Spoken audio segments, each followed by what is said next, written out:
Cricket presents The Campfire, and today we are heading to District 9-6A. The teams in this district include Garland, Lakeview Centennial, Naaman Forest, Rowlett, Sachse, North Garland, South Garland, Wiley, and Wiley East. Let's analyze this district in our film session. If you are looking for a favorite in 9-6A, then feast your eyes on the Sachse Mustangs. A year ago, they went undefeated in district play and have the tools to do it again. Sachse is led by the district's premier player, wide receiver Kalik Lockett. But he'll need someone to throw him the ball. If a solid starting quarterback is found during the offseason, Lockett and running back B.J. Haygood should have the Mustangs contending for the crown again. Wiley East will be Sachse's main comp. Howard Fisher threw for over 1,700 yards last year, and the Raiders have one of the area's best two-way players in Michael Henderson. Garland should position themselves for the postseason behind reigning Defensive Newcomer of the Year, Aiden Onchweri. Wiley returns Jagger Bale at quarterback for a third year. Bale is a dynamic dual threat behind center. Lakeview Centennial returns two great receivers in Julia Spencer and Trenton Harris that should help produce W's. Rowlett will look to pick up wins through their defense, which is led by Vince Martin at defensive tackle.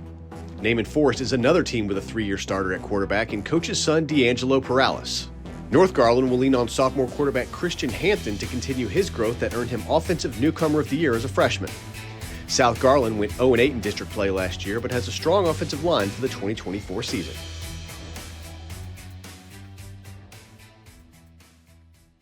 The Campfire is presented by Cricket. Smile, you're on Cricket. At Cricket, get free Samsung Galaxy phones. Give your taste buds that winning feeling with the new boneless Whataburger from Whataburger. Crispy, tender bites of chicken tossed in your choice of sauce. The Campfire is brought to you by your Texas Kubota dealers, home of the #1 selling subcompact tractor in Texas. Kubota, together we do more. For an even deeper look at 9-6A, here's producer Ward Fasold and insider Matt Diggs with the district breakdown.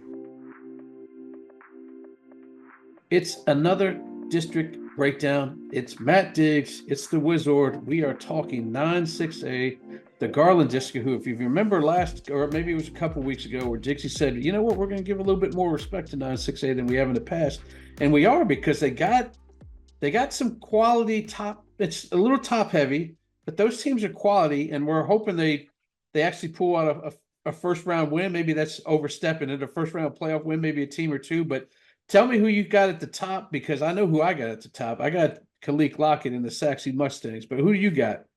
People have to tune in next week to kind of find out what you think about the 9-6A versus 10-6A battle.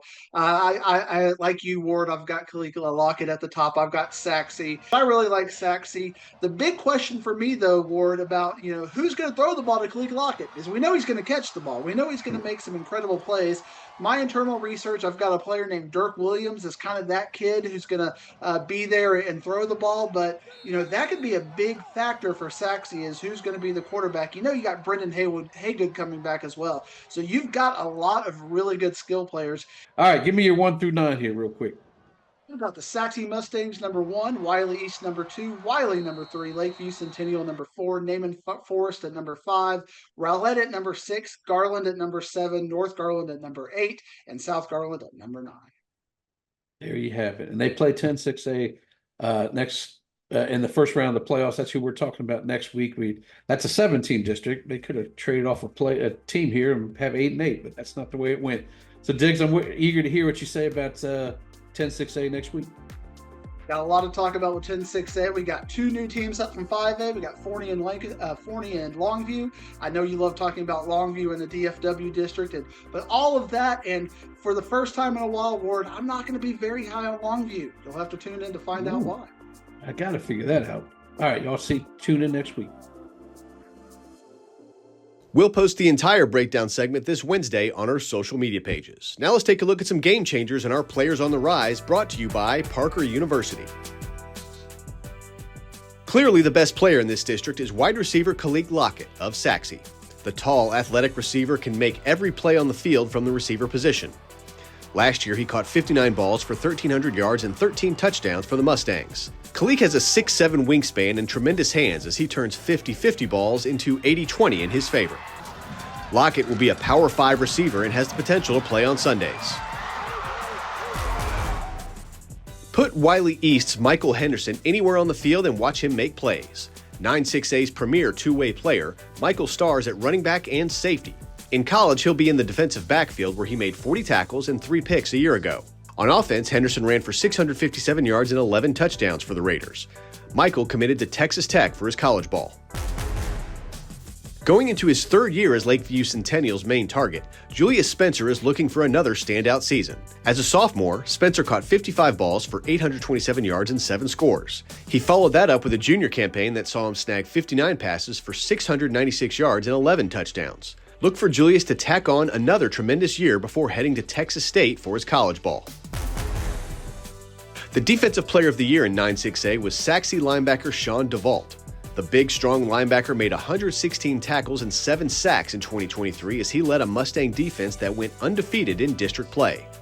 Saying he's strong is an understatement as DeVault squats 550 pounds and benches 315. Sean will be headed to Tulsa for his college ball.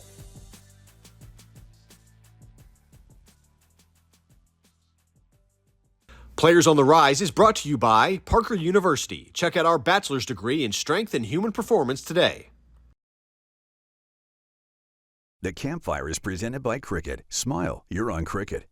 At Cricket, get free Samsung Galaxy phones. The Campfire is brought to you by Golden Chick. One taste and you're golden. Our Ward Fasold caught up to a head coach in this district to talk about his team in our Media Day segment. All right, it's Media Day. We are talking 9-6A with Garland head coach Danny Russell. Danny, this is one of the deals that you look at this district, nothing's changed. I mean, obviously the Garland ISD is going to stick the same. You guys invited the Wiley teams in a couple of years back. They were good house guests. They paid their share of the bills, so you let them stay for a couple more years. Talk about this district and who you see as your main competition as you're trying to fight through and get one of those playoff spots, because in a 9-team district you got to get started right away. I mean, you only got the 2 non-district games and then everything's for real. So talk about this district and who you might see as a favorite. Well, we were kind of surprised to see the district stick together like it did. I mean, there were so many rumors about how it was going to split up and different and everything else, but we're glad to have Wiley in here. Those are good guys and they're great teams and good competition. As far as competition, I fully expect Saxe to be the number 1 team in the district this year, and I would think that Wiley East would probably be second. I think once you get past that point, then I think it becomes very much a toss-up, because I think you're going to have 6 other teams that are all pretty even, pretty well balanced, could beat any given person on any given night, with us being one of those. But I think those 2 will be the class of the deal, and then it'll be a fight for the last 2. I appreciate you joining me, Coach, man, and good luck in the season. I know we're less than a month away, and to you it probably feels like 5 seconds away from the start of the season, but we're going to get started here, and I appreciate you joining us. Anytime. I appreciate you. You can catch the entire interview Friday on our social media channels. That's going to do it for this week's Campfire. Next week, we take a look at 10-6A. Until then, have a great week, everybody.